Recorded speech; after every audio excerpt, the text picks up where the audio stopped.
The smell of honeysuckle hangs heavy in the spring air. As I pull into our quiet cul-de-sac, a crescent of pastel-colored homes nestled in the outer edges of suburban peace. My mom's garden, even from the driveway, bursts with proud azaleas and neatly trimmed boxwoods, her labor of love, even from her wheelchair. She's waiting on the porch like always, her hands wrapped around a steaming mug, her smile tired but steady. This place used to feel safe. It's called Eastview Preserve, but black families call it Keep Your Head Down Hills. The HOA brochure brags about community harmony and shared values. We all know what that really means. Out of the 79 homes in this HOA-managed neighborhood, 3 of them belong to black families. Ours is one. I step out of my car, bones aching from 12 hours in the ER. Residency doesn't leave you much time to breathe, but seeing my mom's face always resets something inside me. You water the begonias again, Ma? I ask, knowing full well the answer. She laughs, weak but genuine. They look thirsty.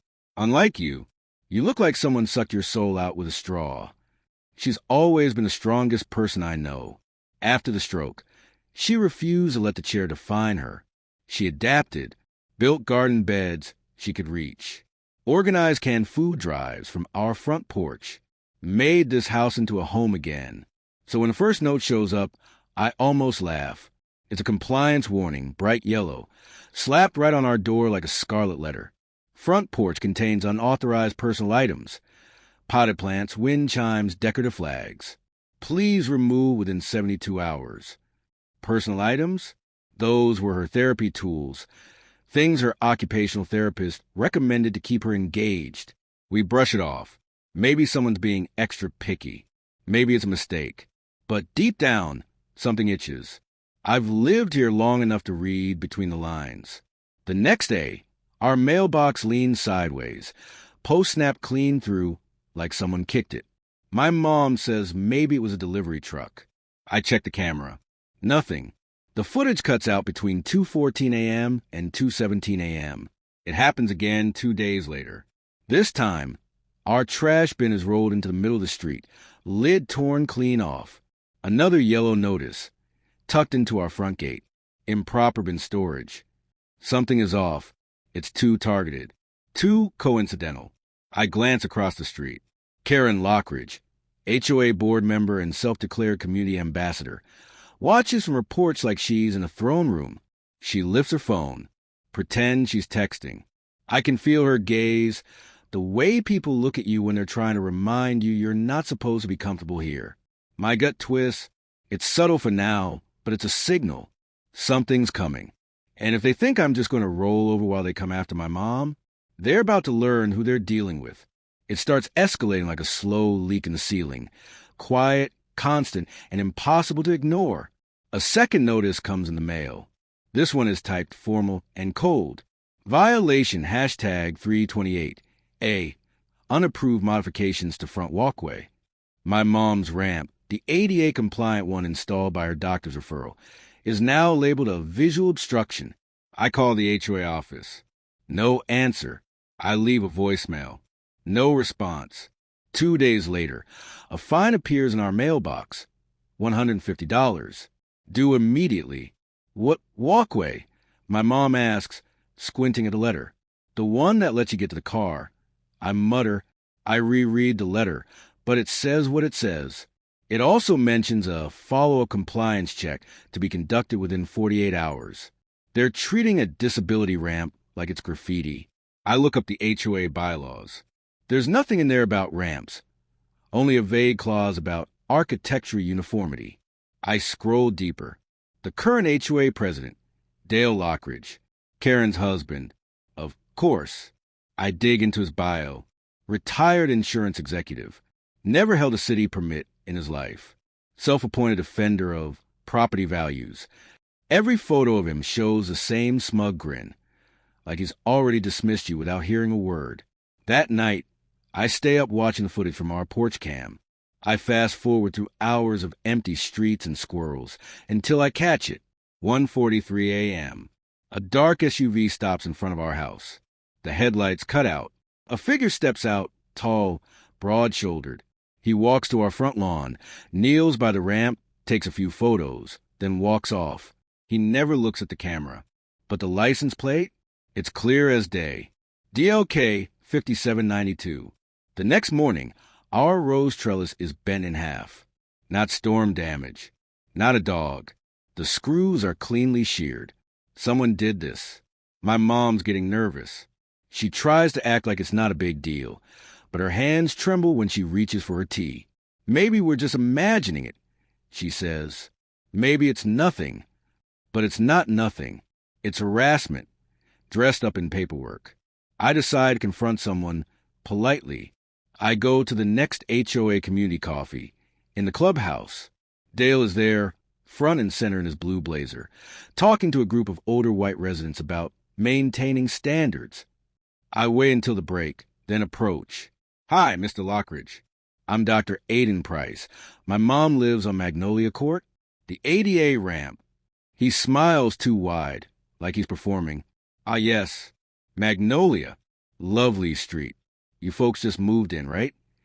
3 years ago. His smile falters, then returns. Of course. Well, we encourage all residents to participate in community guidelines. I ask about the fines, the ramp, the surveillance. He waves a hand like I'm talking about weeds in the yard. You know, Dr. Price, he says, voice low, a lot of folks move here because we don't look like the city. We try to keep it peaceful, predictable. His eyes narrow. No exceptions. That's when I realize it. This isn't miscommunication. It's a warning. And they've picked the wrong family to bully.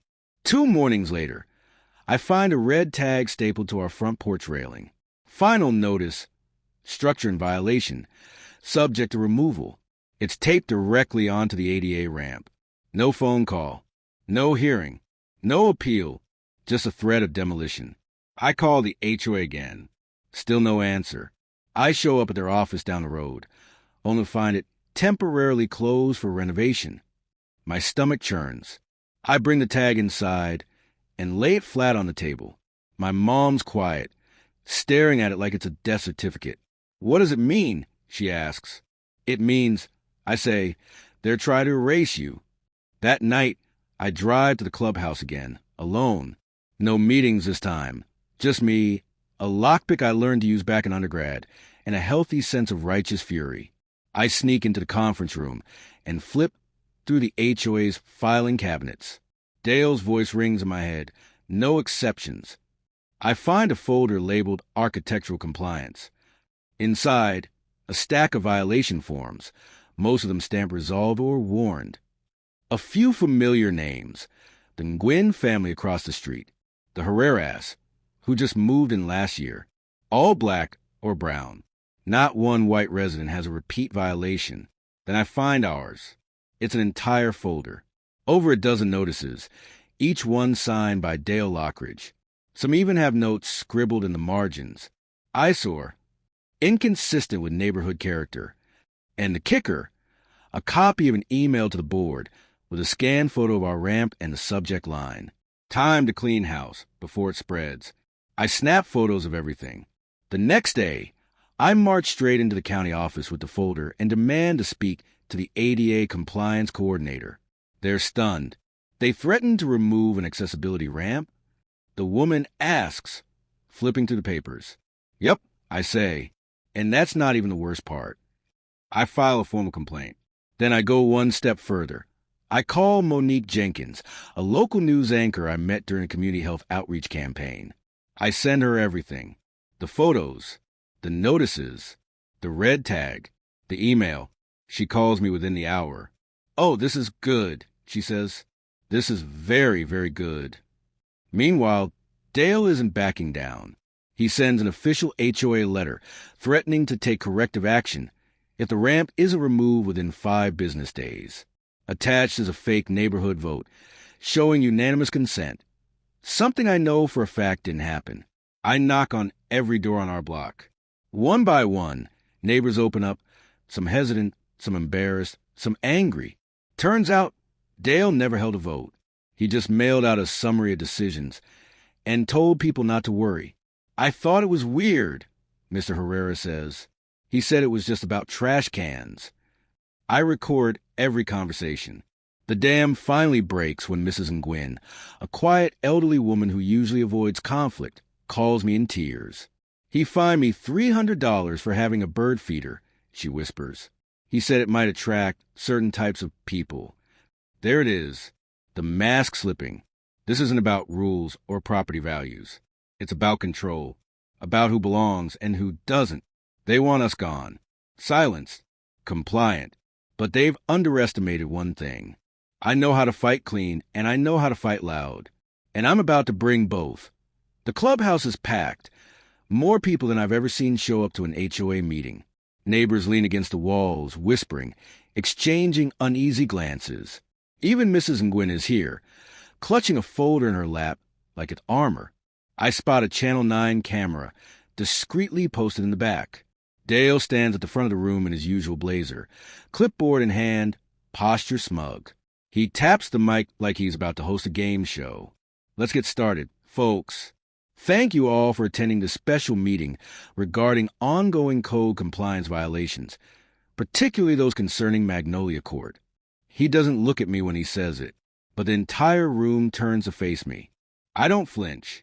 "Now," Dale continues, flipping a paper with theatrical flair, "we have given repeated notices to one resident, Dr. Price and his mother, regarding unauthorized structural additions, namely a non-compliant access ramp and assorted clutter.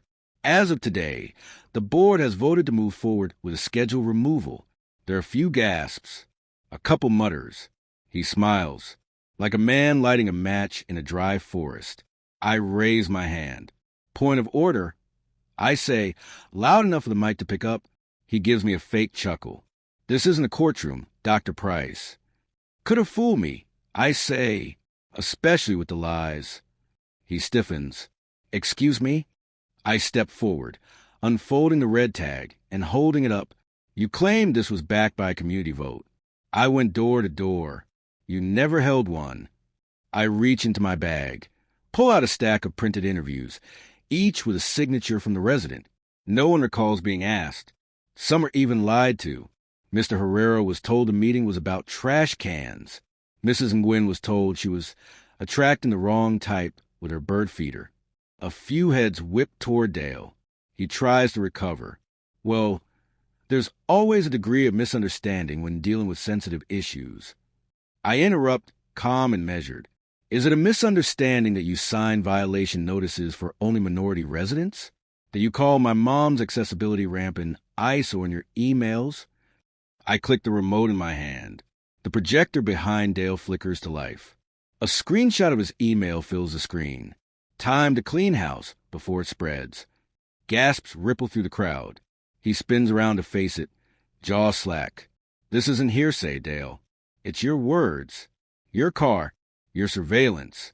I have timestamps. Videos. I filed an ADA complaint with the county. And in about 3 minutes, Monique Jenkins from Channel 9 is going to ask you why you think being disabled makes someone a code violation." His face turns a shade paler than his comb over. This is taken out of context." He stammers. "Context." I step closer. "Let's talk context. You threatened a disabled woman. You falsified documents. You use your position to target people of color under the guise of compliance. You don't enforce rules. You enforce comfort zones." A silence falls over the room so heavy, it presses against your lungs. Then someone claps. One person, then another. A ripple turns into a wave. The camera light turns on. Dale tries to speak again, but now no one's listening. He looks around and realizes something. The room no longer fears him. And I haven't even played